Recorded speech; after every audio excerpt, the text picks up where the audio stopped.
I call our world Flatland, not because we so name it, but to make its nature clearer to you, my happy readers, who are privileged to live in space. Imagine a vast sheet of paper on which straight lines, triangles, squares, pentagons, hexagons, and other figures, instead of remaining fixed in their places, move freely about upon the surface, but without the power of rising above or sinking below it. Very much like shadows, only hard and with luminous edges. And you will then have a pretty correct notion of my country and countrymen.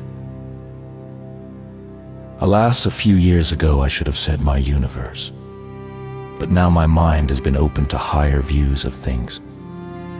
In such a country, you will perceive at once that it is impossible there should be anything of what you call a solid kind. But perhaps you will suppose that we could at least distinguish by sight the triangles, squares, and other figures moving about as I have described them. On the contrary, we could see nothing of the kind, nothing at least, so as to distinguish one figure from another. Nothing was visible, nor could be visible to us except straight lines, and the necessity of this I will soon demonstrate. Place a penny on the middle of one of your tables in space, and leaning over it, look down upon it. It will appear a circle. But now, drawing back to the edge of the table, gradually lower your eye, and you will find the penny becoming more and more oval to your view. And at last, when you have placed your eye exactly on the edge of the table, so that you are, as it were, actually a flatland citizen, the penny will have ceased to appear oval at all and will have become, so far as you can see, a straight line. The same thing would happen if you were to treat in the same way a triangle, or square, or any other figure cut out of pasteboard. As soon as you look at it with your eye on the edge of the table, you will find that it ceases to appear to you as a figure, and that it becomes in appearance a straight line. Take, for example, an equilateral triangle, who represents with us a tradesman of the respectable class. When you are bending over him from above, he appears as a complete figure.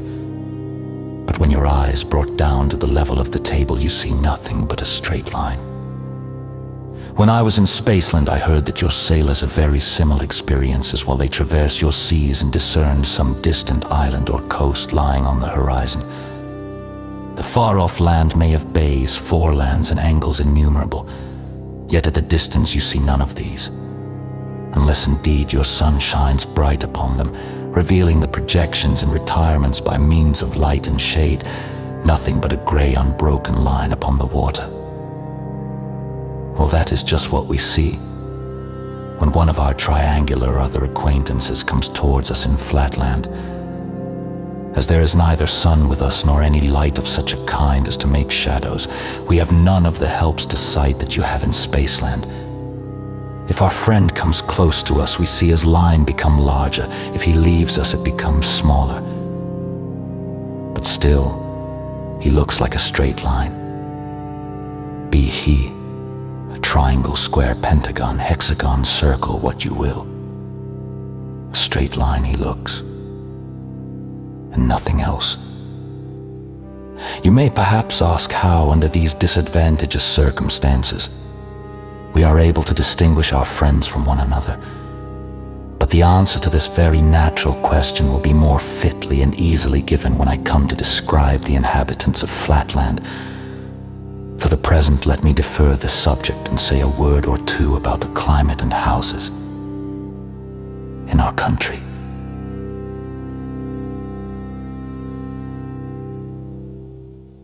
Chapter 2 of the climate and houses in Flatland. As with you, so also with us, there are 4 points of the compass: north, south, east, and west. There being no sun nor other heavenly bodies, it is impossible for us to determine the north in the usual way. But we have a method of our own. By a law of nature with us, there is a constant attraction to the south. And although in temperate climates this is very slight, so that even a woman in reasonable health can journey several furlongs northward without much difficulty, Yet the hampering effect of the southward attraction is quite sufficient to serve as a compass in most parts of our Earth. Moreover, the rain, which falls at stated intervals, coming always from the north, is an additional assistance. And in the towns we have the guidance of the houses, which of course have their side walls running for the most part north and south, so that the roofs may keep off the rain from the north in the country. Where there are no houses, the trunks of the trees serve as some sort of guide altogether. We have not so much difficulty as might be expected in determining our bearings. Yet in our more temperate regions, in which the southward attraction is hardly felt, walking sometimes in a perfectly desolate plain where there have been no houses nor trees to guide me, I have been occasionally compelled to remain stationary for hours together, waiting till the rain came before continuing my journey. On the weak and aged, and especially on delicate females, the force of attraction tells much more heavily than on the robust of the male sex. So that it is a point of breeding, if you meet a lady in the street, always to give her the north side of the way. By no means an easy thing to do always at short notice when you are in rude health, and in a climate where it is difficult to tell your north from your south. Windows there are none in our houses, for the light comes to us alike in our homes and out of them, by day and by night equally at all times and in all places. Whence we know not. It was in old days, with our learned men, an interesting and oft investigated question. What is the origin of light? The solution of it has been repeatedly attempted, with no other result than to crowd our lunatic asylums with the would-be solvers hence. After fruitless attempts to suppress such investigations indirectly by making them liable to a heavy tax, the legislature, in comparatively recent times, absolutely prohibited them. I, alas, alone in Flatland, know now only too well the true solution of this mysterious problem, but my knowledge cannot be made intelligible to a single one of my countrymen, and I am mocked at, I, the sole possessor of the truths of space and of the theory of the introduction of light from the world of 3 dimensions, as if I were the maddest of the mad. But a truce to these painful digressions, let me return to our houses. The most common form for the construction of a house is 5-sided or pentagonal, as in the annexed figure. The 2 northern sides constitute the roof, and for the most part have no doors. On the east is a small door for the women. On the west, a much larger one for the men. The south side or floor is usually doorless. Square and triangular houses are not allowed, and for this reason, the angles of a square, and still more those of an equilateral triangle, being much more pointed than those of a pentagon, and the lines of inanimate objects, such as houses, being dimmer than the lines of men and women, it follows that there is no little danger lest the points of a square or triangular house residence might do serious injury to an inconsiderate or perhaps absent-minded traveler suddenly running against them. Therefore, as early as the 11th century of our era, triangular houses were universally forbidden by law, the only exceptions being fortifications, powder magazines, barracks, and other state buildings, which it is not desirable that the general public should approach without circumspection. At this period, square houses were still everywhere permitted, though discouraged by a special tax. But about 3 centuries afterwards, the law decided that in all towns containing a population above 10,000, the angle of a pentagon was the smallest house angle that could be allowed consistently with the public safety. The good sense of the community has seconded the efforts of the legislature, and now even in the country, the pentagonal construction has superseded every other. It is only now and then in some very remote and backward agricultural district that an antiquarian may still discover a square house.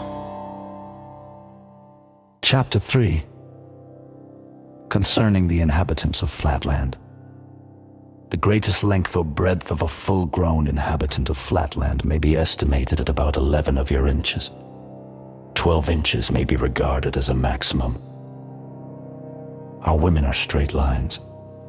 Our soldiers and lowest classes of workmen are triangles with 2 equal sides, each about 11 inches long, and a base or third side so short, often not exceeding half an inch. but they form at their vertices a very sharp and formidable angle indeed, when their bases are of the most degraded type.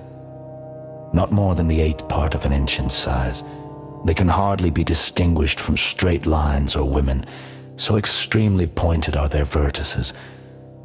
With us, as with you, these triangles are distinguished from others by being called isosceles, and by this name I shall refer to them in the following pages. Our middle class consists of equilateral or equal-sided triangles.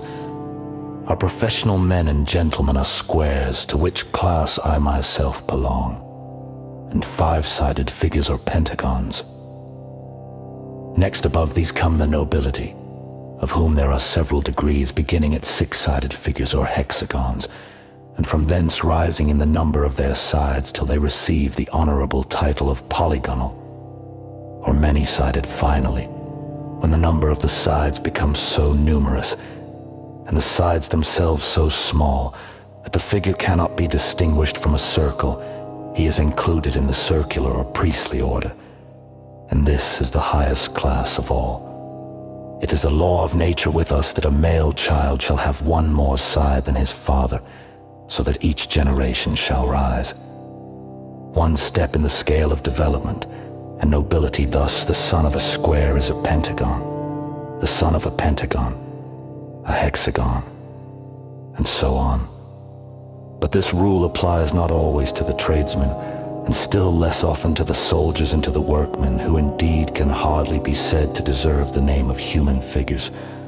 Since they have not all their sides equal with them, therefore the law of nature does not hold, and the son of an isosceles, that is, a triangle with 2 sides equal, remains isosceles still. Nevertheless, all hope is not shut out, even from the isosceles, that his posterity may ultimately rise above his degraded condition.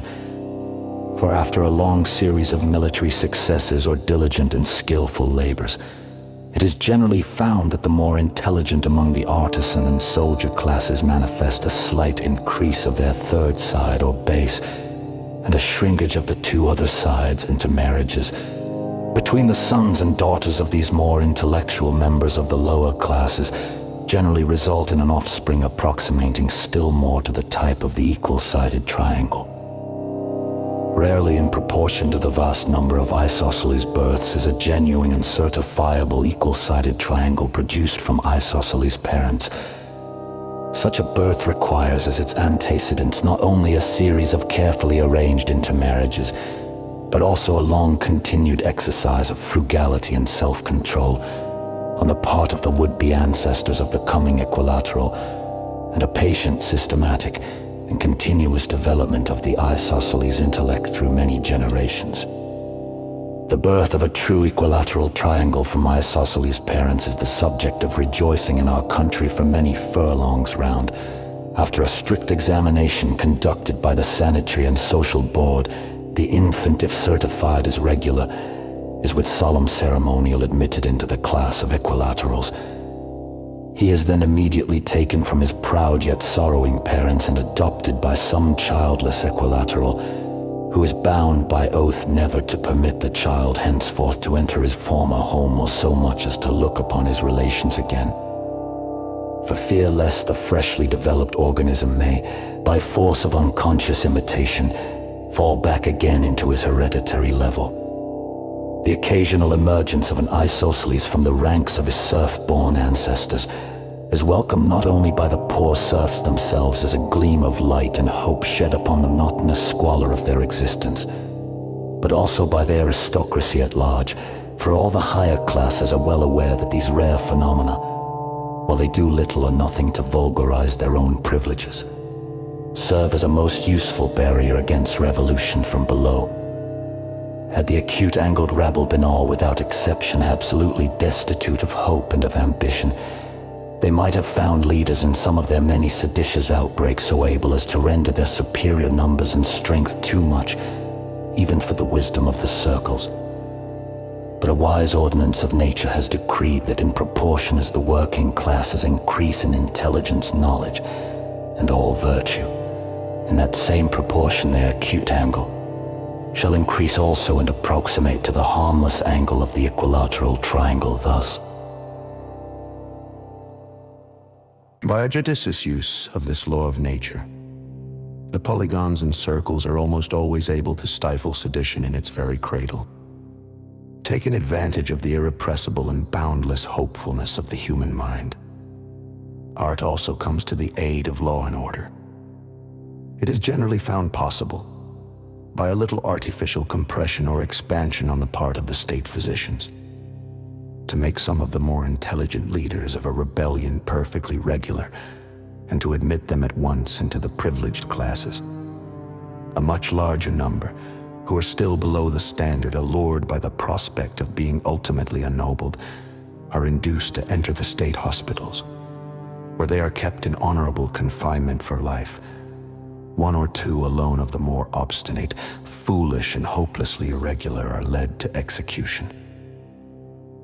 Then the wretched rabble of the isosceles, planless and leaderless, are either transfixed without resistance by the small body of their brethren, whom the chief circle keeps in pay for emergencies of this kind, or else more often, by means of jealousies and suspicions skillfully fomented among them by the circular party, they are stirred to mutual warfare and perish by one another's angles.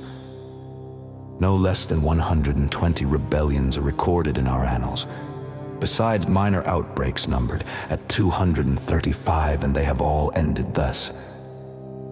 Chapter 4. Concerning the women.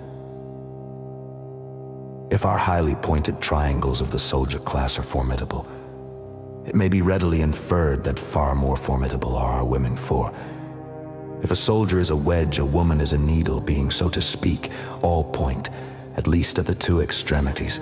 Add to this the power of making herself practically invisible at will, and you will perceive that a female in Flatland is a creature by no means to be trifled with.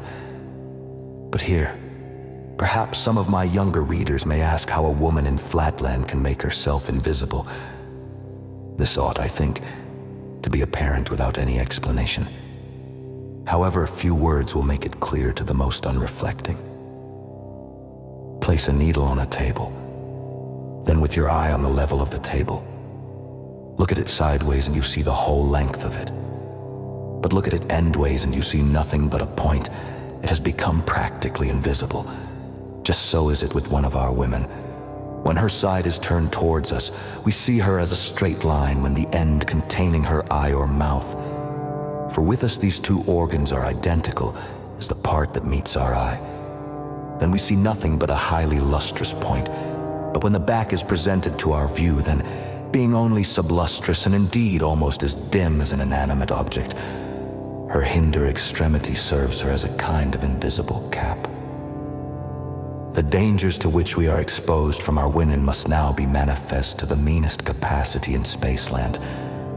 If even the angle of a respectable triangle in the middle class is not without its dangers, if to run against a working man involves a gash, if collision with an officer of the military class necessitates a serious wound, if a mere touch from the vertex of a private soldier brings with it danger of death, what can it be to run against a woman except absolute and immediate destruction? And when a woman is invisible, or visible only as a dim, sublustrous point, how difficult must it be, even for the most cautious, always to avoid collision. Many are the enactments made at different times in the different states of Flatland in order to minimize this peril, and in the southern and less temperate climates, where the force of gravitation is greater and human beings more liable to casual and involuntary motions, the laws concerning women are naturally much more stringent. But a general view of the code may be obtained from the following summary. Every house shall have one entrance in the eastern side, for the use of females only, by which all females shall enter in a becoming and respectful manner, and not by the men's or western door. No female shall walk in any public place without continually keeping up her peace cry under penalty of death. Any female duly certified to be suffering from symphitis's dance, fits, chronic cold accompanied by violent sneezing, or any disease necessitating involuntary motions, shall be instantly destroyed. In some of the states, there is an additional law forbidding females, under penalty of death, from walking or standing in any public place without moving their backs constantly from right to left, so as to indicate their presence to those behind them. Others oblige a woman, when traveling, to be followed by one of her sons or servants or by her husband. Others confine women altogether to their house except during the religious festivals, but it has been found by the wisest of our circles or statesmen that the multiplication of restrictions on females tends not only to the debilitation and diminution of the race, but also to the increase of domestic murders to such an extent that a state loses more than it gains by a too prohibitive code. For whenever the temper of the women is thus exasperated by confinement at home or hampering regulations abroad, they are apt to vent their spleen upon their husbands and children, and in the less temperate climates the whole male population of a village has been sometimes destroyed in 1 or 2 hours of simultaneous female outbreak. Hence, the 3 laws mentioned above suffice for the better regulated states, and may be accepted as a rough exemplification of our female code. After all, our principal safeguard is found not in legislature, but in the interest of the women themselves, for although they can inflict instantaneous death by a retrograde movement, yet unless they can at once disengage their stinging extremity from the struggling body of their victim, their own frail bodies are liable to be shattered. The power of fashion is also on our side. I pointed out that in some less civilized states, no female is suffered to stand in any public place without swaying her back from right to left. This practice has been universal among ladies of any pretensions to breeding in all well-governed states as far back as the memory of figures can reach. It is considered a disgrace to any state that legislation should have to enforce what ought to be, and is in every respectable female a natural instinct. The rhythmical, and if I may so say, well-modulated undulation of the back in our ladies of circular rank is envied and imitated by the wife of a common equilateral, who can achieve nothing beyond a mere monotonous swing, like the ticking of a pendulum. And the regular tick of the equilateral is no less admired and copied by the wife of the progressive and aspiring isosceles, in the females of whose family no back motion of any kind has become as yet a necessity of life. Hence, in every family of position and consideration, back motion is as prevalent as time itself, and the husbands and sons in these households enjoy immunity at least from invisible attacks. Not that it must be for a moment supposed that our women are destitute of affection, but unfortunately the passion of the moment predominates in the frail sex over every other consideration. This is, of course, a necessity arising from their unfortunate conformation, for as they have no pretensions to an angle, being inferior in this respect to the very lowest of the isosceles, they are consequently wholly devoid of brain power, and have neither reflection, judgment, nor forethought, and hardly any memory. Hence, in their fits of fury, they remember no claims and recognize no distinctions. I have actually known a case where a woman has exterminated her whole household, and half an hour afterwards, when her rage was over and the fragments swept away, has asked what had become of her husband and her children. Obviously, then, a woman is not to be irritated as long as she is in a position where she can turn round, when you have them in their apartments, which are constructed with a view to denying them that power. You can say and do what you like, for they are then wholly impotent for mischief, and will not remember a few minutes hence the incident for which they may be at this moment threatening you with death, nor the promises which you may have found it necessary to make in order to pacify their fury. On the whole, we get on pretty smoothly in our domestic relations, except in the lower strata of the military classes. There, the want of tact and discretion on the part of the husband produces at times indescribable disasters, relying too much on the offensive weapons of their acute angles instead of the defensive organs of good sense and seasonable simulation. These reckless creatures too often neglect the prescribed construction of the women's apartments, or irritate their wives by ill-advised expressions out of doors which they refuse immediately to retract. Moreover, a blunt and stolid regard for literal truth indisposes them to make those lavish promises by which the more judicious circle can in a moment pacify his consort. The result is massacre. Not, however, without its advantages, as it eliminates the more brutal and troublesome of the isosceles. And by many of our circles, the destructiveness of the thinner sex is regarded as one among many providential arrangements for suppressing redundant population and nipping revolution in the bud. Yet even in our best regulated and most approximately circular families, I cannot say that the ideal of family life is so high as with you in Spaceland. There is peace in so far as the absence of slaughter may be called by that name, but there is necessary little harmony of tastes or pursuits, and the cautious wisdom of the circles has ensured safety at the cost of domestic comfort. In every circular or polygonal household, it has been a habit from time immemorial, and has now become a kind of instinct among the women of our higher classes, that the mothers and daughters should constantly keep their eyes and mouths towards their husband and his male friends. And for a lady in a family of distinction to turn her back upon her husband would be regarded as a kind of portent, involving loss of status. But as I shall soon show, this custom, though it has the advantage of safety, is not without its disadvantages.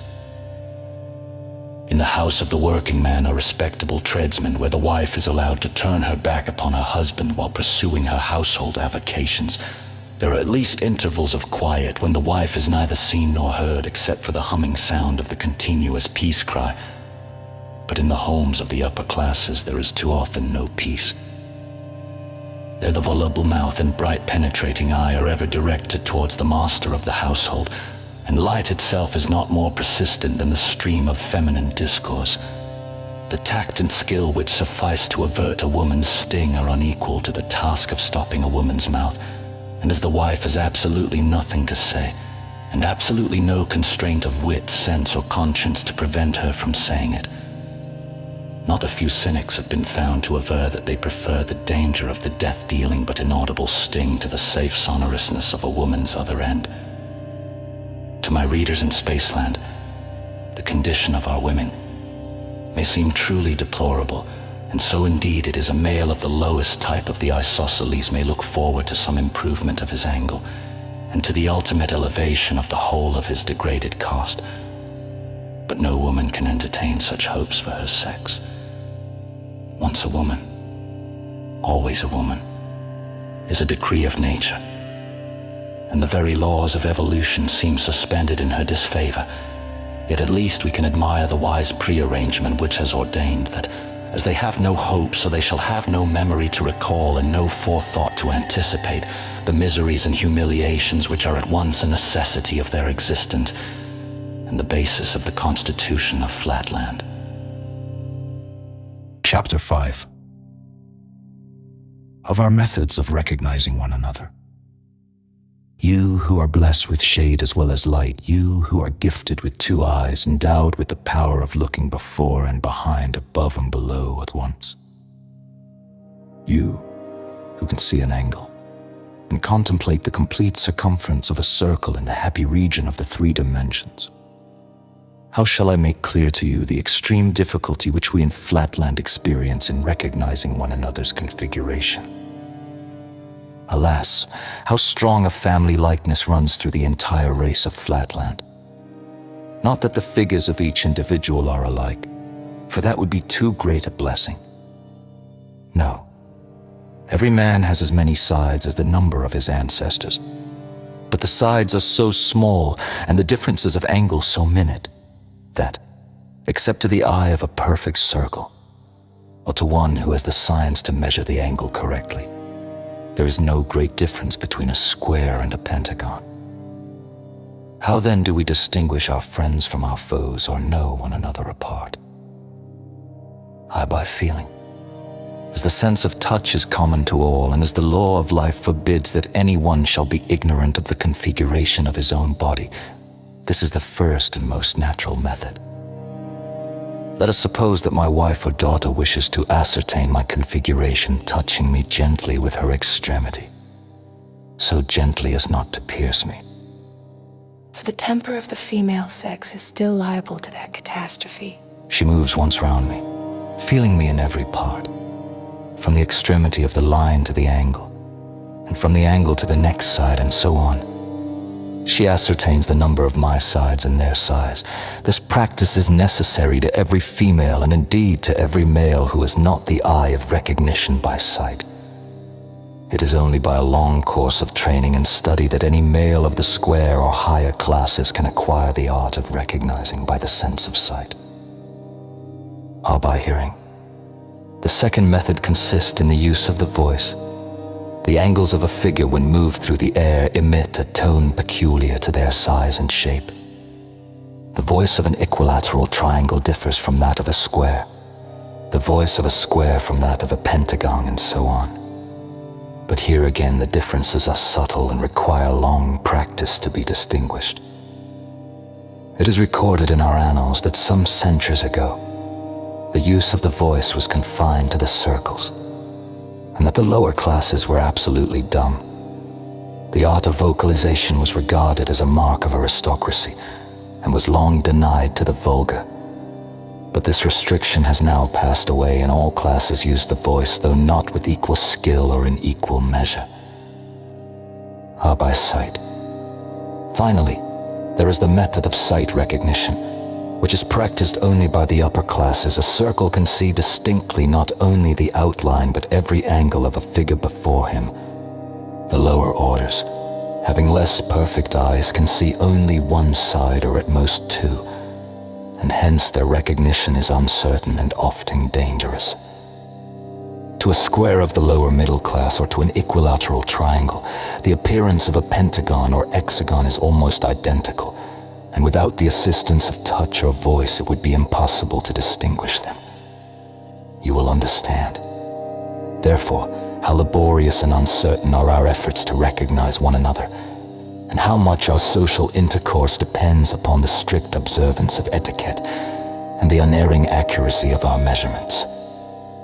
Our priests, who are almost perfect circles, possess the faculty of instantaneous recognition, not only of figures but of their moral dispositions. They see through us, so to speak, as you might see through a crystal sphere, but for the rest of us recognition remains a slow and painful process, only to be acquired by the study of many years.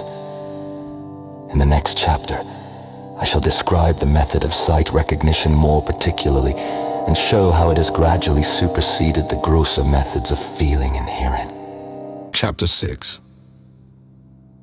of Recognition by Sight. When I was a young man, a new art, unknown to my countrymen, was discovered by one of our circles, who had the rare fortune of possessing a brother polygon with 250 sides. This polygon, who was of an unreflecting temper, venturing rashly to use his brother's discovery for mercenary purposes, was betrayed and arrested. For no one was permitted to make use of the newly found art without official sanction. He was executed, though not without expressions of regret from the more temperate of our circles. The new art consisted in the appreciation of the difference of luster on the sides of an object, which difference is caused by the different angles which those sides make with the eye of the observer. The principle is this: when a figure is held before the eye, the side that is full in view reflects the greatest number of rays. The sides that form acute angles with the eye reflect fewer, while the sides that are almost parallel to the visual ray reflect none at all. Hence a square or pentagon seen at a great distance appears all one straight line, but as it approaches, the luster increases on the side nearest the eye and diminishes on the more remote sides until at last the figure becomes visible in all its parts. This is the fundamental principle of all sight recognition, and the whole science depends upon the faculty of appreciating minute differences of luster. When this art was first discovered, it created as much excitement among the learned as the invention of the telescope among your astronomers. And for a long time it was a matter of doubt whether to regard it as an improvement upon the old method of feeling, or as an innovation dangerous to the stability of society. It is not difficult to see that this was no idle fear, For if once the art of seeing were to become universal, the lower classes, who had hitherto been kept in their proper place by the need of constant touch and measurement, might learn to recognize each other's forms without the aid of feeling, and thus dispense with the services of their betters. The result would be social confusion and possibly revolution accordingly.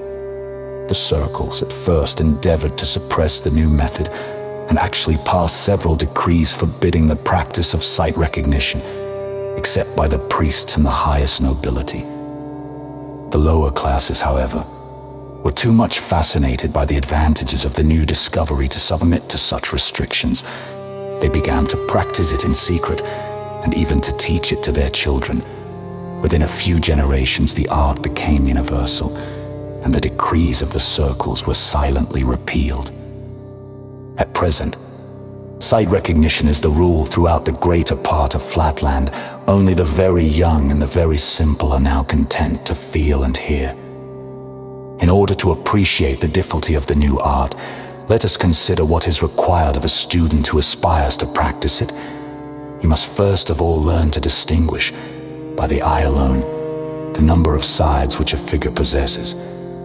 And since in Flatland all figures appear to the untrained eye as straight lines, he must learn to appreciate differences of luster so minute that to your space eye they would be imperceptible. For instance, to discern between a square and a pentagon by sight, one must observe that the luster of the middle of the line is a little brighter in the pentagon, owing to the greater number of sides reflecting light at slightly different angles. To distinguish a hexagon from a pentagon requires still finer discrimination.